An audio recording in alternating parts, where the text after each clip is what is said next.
മുണ്ടക്കൈക്കാരെ പുറംലോകവുമായി ബന്ധിപ്പിച്ചിരുന്ന KSRTC bus ഉരുൾപൊട്ടലിന് തലേന്നാളും പാലം കടന്ന് അക്കരെ എത്തിയിരുന്നു. ചൂരൽമലയിൽ ബസ് പാർക്ക് ചെയ്തതിൻ്റെ തൊട്ടരികിലൂടെയാണ് ഉരുൾപൊട്ടിയെത്തിയ ജലവും പാറക്കൂട്ടങ്ങളും കടന്നുപോയത്. ബെയിലി പാലം യാഥാർത്ഥ്യമായതോടെ ബസ് ഇവിടെ നിന്നും കൊണ്ടുപോയി. സുജിത്ത് അയ്യപ്പ തയ്യാറാക്കിയ റിപ്പോർട്ട്. ഉരുൾപൊട്ടലിനെ തുടർന്ന് മേപ്പാടിയിൽ നിന്നും മുണ്ടക്കയിലേക്കുള്ള ബസിന്റെ സർവീസ് നിർത്തി. അത് അപ്പോഴേക്ക് അപ്പുറത്തായിരുന്നു. ഇപ്പോൾ ആ സർവീസ് പുനരാരംഭിച്ചിരിക്കുകയാണ്. പുത്തുമലയിലേക്കാണ് സർവീസ് നടത്തുന്നത്. ധാരാളം ഈ നാട്ടുകാരുണ്ട്. ഇവരൊക്കെ തന്നെ ഈ ദുരന്തത്തിന്റെ ഇരകളായിട്ടുള്ള ആളുകളാണ്. ചേച്ചി എങ്ങോട്ടാ പോകുന്നത്?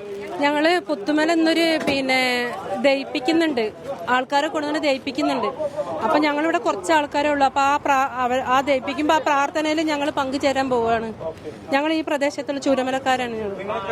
ചൂരന്മലക്കാരാണ്. എല്ലാവരുടെയും അവശിഷ്ടങ്ങളാണ് കിട്ടിയിരിക്കുന്നത്. അത് എല്ലാം കൂടെ ഒന്നിച്ചിട്ടിട്ടാണ് ജാതി മതിയോ ഒന്നുമില്ലാണ്ട് അവിടെ അപ്പോൾ നമ്മൾ അവിടെ പോവുകയാണ്. നമുക്ക് വേറെ ഒന്നിനും പറ്റിയില്ല. അപ്പൊ അവരെ കാണാൻ ഞങ്ങള് ഇവിടെ ഉണ്ടായിരുന്നു. അപകടം പറ്റിയ ആൾക്കാർ പറഞ്ഞാല് നമ്മളെ സുഹൃത്തുക്കളും നമ്മളെ ബന്ധപ്പെട്ടവരും എല്ലാവരും ഇവിടെ തന്നെയുള്ളത്. ആരും കിട്ടിയിട്ടില്ല ഇതുവരെയും.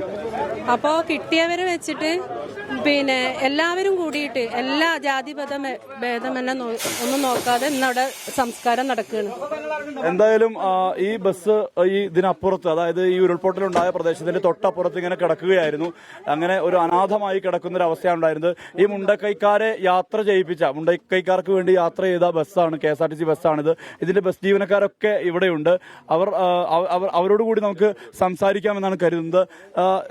ചേട്ടാ, എന്നും ഈ ബസ്സിലുണ്ടായിരുന്ന സ്ഥിരം ജീവനക്കാർ ആരെങ്കിലുണ്ടോ? ഇല്ല. ഇതിനകത്ത് സർവീസ് ഇത് സ്ഥിരമുള്ള യാത്ര ചെയ്യുന്ന വണ്ടി, സ്ഥിരം ഇവിടെ സ്റ്റേ ഉള്ള വണ്ടിയാണ്. സ്ഥിരമുള്ള ആൾക്കാർ അന്ന് തന്നെ റിലീവ് ചെയ്ത് കൊടുത്തായിരുന്നു. അപ്പൊ റിലീവ് ചെയ്ത് അവർ പോയി. അപ്പൊ ഇത് വണ്ടി കുടുങ്ങിയിട്ട് ഞങ്ങൾ എടുക്കാനായിട്ട് വന്നതാണ്. ഇത് സ്ഥിരമായിട്ട് ഓടുന്ന വണ്ടിയാണിത്. ഒരു ദിവസം പോലും മുടക്കമില്ലാണ്ട് ഓടുന്ന വണ്ടിയാണ്. സ്ഥിരമായി എല്ലാ ദിവസവും സർവീസ് നടത്തുന്ന ബസ്സാണിത്.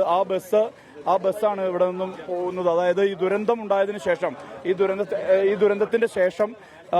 ദുരന്തത്തിന്റെ ശേഷം ഈ ബസ് മറുഭാഗത്ത് ഇങ്ങനെ നിർത്തിയിട്ടിരിക്കുകയായിരുന്നു. ഇതിലിപ്പോൾ യാത്രക്കാർ എല്ലാവരും യാത്രക്കാരായിട്ടുള്ളത് ഈ പ്രദേശത്തുള്ള ആളുകൾ തന്നെയാണ്. അവർ പുത്തുമലയിലേക്കാണ് പോകുന്നത്.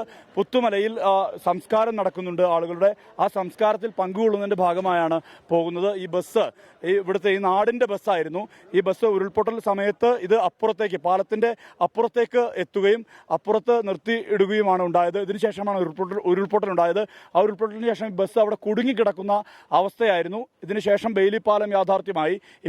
ഇന്നാണ് 6 ദിവസമാകുന്നു. ഇന്നാണ് ഈ ബസ് ഇവിടെ നിന്നും എടുത്ത് കൊണ്ടുപോകുന്നത്. KSRTC ബസ്സിലെ ജീവനക്കാരൊക്കെ ഉണ്ട്. ഒരിക്കൽ പോലും മുടക്കം സർവീസിന് വരുത്താത്ത ബസ്സാണല്ലേ?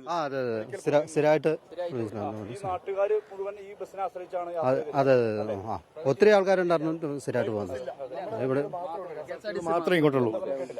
KSRTCകൾ മാത്രമേ ഉള്ളൂ. ബസ് പ്രൈവറ്റ് ബസ് ഇല്ല. ഇത് മാത്രമേ ജനങ്ങൾക്ക് ആശ്രയമുള്ളൂ വണ്ടി. ഒത്തിരി ആൾക്കാരുണ്ടാവും.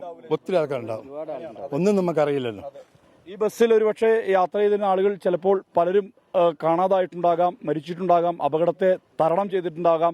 അങ്ങനെയൊക്കെ സംഭവിച്ചിരിക്കാം. എന്തായാലും ഈ നാടിനെ പുറം ലോകവുമായി ബന്ധിപ്പിക്കുന്ന ബസ്സാണിത്. ആ ബസ് നമുക്ക് കാണാം.